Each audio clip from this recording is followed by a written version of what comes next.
Isang araw guys, nag-unwind kami at nagsugban na rin kami ng iba't ibang klase ng seafoods at ng mga saang at pati mga banagan. Di na namin pinasaylo at sinima-sima na rin namin dito sa dagat namin at puro sure na mabubungkag na naman ang mga bahaw nito at samahan nyo kami. What's up sa inyo guys? For today's adventure ay pupunta na naman tayo ng dagat at mag-unwind tayo. Pero bago ang lahat, tiningnan muna namin yung mapa-tournament namin ng Dota dito dahil napakauso naman talaga to. At as you can see naman guys, napakabibo talaga nila at nagtinrastukay pa. Alam nyo ba guys, naisipan namin na Ivy na magpalaro ng Dota dahil sobrang nakakamiss lang dahil simula nung nagka-pandemic ay natigil na yung larong Dota, pero ngayon ay unti-unti nang bumabalik dito sa computer shop namin at pawang katuwaan lang ng mga player namin dito at pahalipay na rin sa kanila at kaya nagpa-tournament kami ni Ivy at bigla naming naisipan at sobrang nakakatuwa lang dahil may mga Alden Richard na naglalaro dito.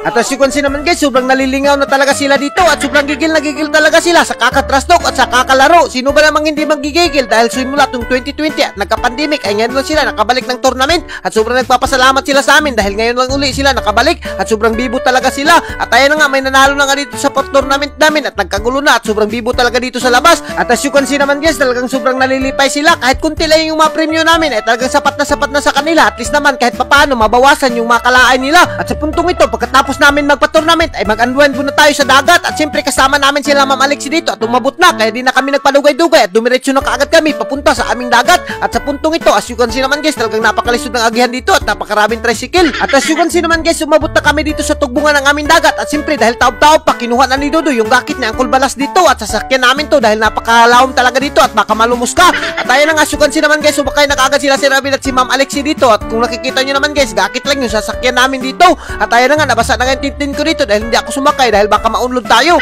At as you can see naman guys, nagaliog yung tubig dito at hinandos ko lang. At dito nga pala kami sa floating cottage namin maliligo at siyempre nagdala pa nga ako ng atsara dyan. At sa puntong ito, alas 9:31 ay mabuta kami dito sa aming floating cottage, pero sa idinaasang pangyayari nalimutan namin yung dahon ng saging at yung uling kaya binalik namin. At as you can see naman guys, napakalinaw at napakatinaw talaga ng tubig dito at sobrang puti pa talaga ng white sand at para ka lang nasa Boracay kapag nabakasyon ka dito sa lugar namin at napakaganda pa. At siyempre umabot na kaagad kami dito, nagbaruto ni Dudoy at sobrang bilis lang ng dahon ng saging. At as you can see naman guys, di na ako nagpadugay-dugay, inandam ko na yung masugbaho natin. At ayan na, as you can see naman guys, napaka-presko pa. At siyempre magsusugba rin tayo ng saang dito dahil pinakapaborito talaga to nila Ma'am Lexi at nila Ma'am Ivy. At ayan na nga, as you can see naman guys, yung mga susugbahin namin dito ay napakarami at susugbahin lang namin yan lahat dahil sobrang presko yan. At nagkisik-kisip pa nga yung kupa dahil buhi pa. At as you can see naman guys, nagdala lang kami dyan ng kamuti, saging kalibre at ibang klase ng mga duma. At ayan na nga, hiniwa ko na kayong labas dyan para maging palasa sa ating sausawan. At kung nakikita nyo naman guys, yung mga pagkain namin ay for sure na magugusla ka talaga dito at pati yung mga ritis ay maglalaway talaga. At kung nakikita nyo naman guys, talagang di na namin papasaluin yung malato at iba't ibang klase ng seafoods dyan. At kung umabot ka sa video na to ay magkuha ka na ng bahaw mo, ay naku, baka magusla ka kapag tumanaw ka lang, kaya sabayan mo na kami pagkain ng bahaw. At kung iganahan ka sa mga video namin, hanggang dito na lang kami at don't forget to like and share sa ating mga video para mas marami pa tayong food trip. Thank you and God bless you all. Mabuhay kayo hanggat gusto nyo.